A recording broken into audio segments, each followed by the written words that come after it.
यता ब्यागहरु पनि यो अनि यो प्याक भइसकेको छ। भाइको गेटअप पनि आज एकदमै हिरो भाछन् भाइ। ल उतुक्क छन् लाजले है। अब उनले के भन्छन् सुनो। उनको लगेजहरु ब्यागहरु यही हो। भाइ टक्क जुत्तामा कालो प्यान्ट कालो उसमा छन्।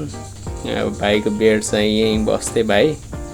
अब यिनी उचोलम यहाँबाट उतातिर जाँदैछ निभारा कि आफ्नो सेनमनगाको पढ्नको लागि। ल भाइले के भन्छ सुनौ है। बस्दा बस्दै यस्तो 1 वर्ष कटियो हैन। उचोलममा बसेर नेपालबाट आएको नि लगभग भयो 18-19 महिना सक्यो। अब चाहिँ मेरो चाहिँ सेनमन छुट्टै भयो। दाइको यता भयो। दाइ भयो अब छुट्टिने भयो। यस्तै छ। दाइले नै राम्रोसँग मेहनत गर्नु पर्यो यता हैन। दुइटै अब गर्नुपर्छ मेहनत त्यही हो। ठिक छ भाइ। राम्रोसँग गर। हामी यही छौँ। के गाह्रो साह्रो पर्यो भने दाजुभाइ फेरि भेट्नु पर्छ।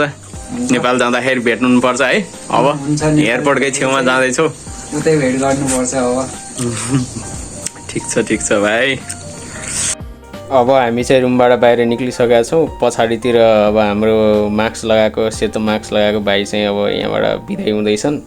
उतातिर कालो ब्याग बोक्नु भएको चाहिँ हाम्रो विनोद सर हुनुहुन्छ। उता पछाडि पनि हाम्रो एकजना साथी हुनुहुन्छ। हामी 3 जना भएर भाइलाई चाहिँ छोड्नको लागि गइरहेका छौँ।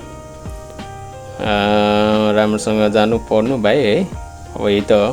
पछाडितिर हिँडिरहेका छन् भाइ। हामी 3 जना भाइलाई चाहिँ एकीसम्म पुर्याउन गइरहेका छौँ। यही बाटो हामी हिँड्ने डुल्ने घुम्ने बाटो।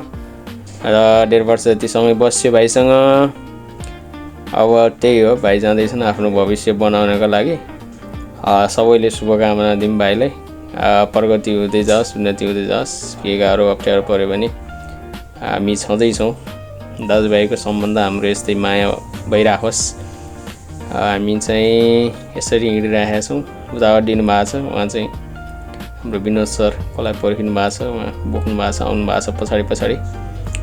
भाइले चाहिँ उता गफ गर्दैछन्।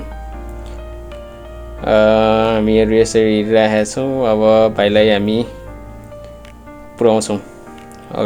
अब हामी भाइलाई लिएर स्टेसनमा पनि आइसकेका छौँ। भाइले के भन्छ सुनौँ है।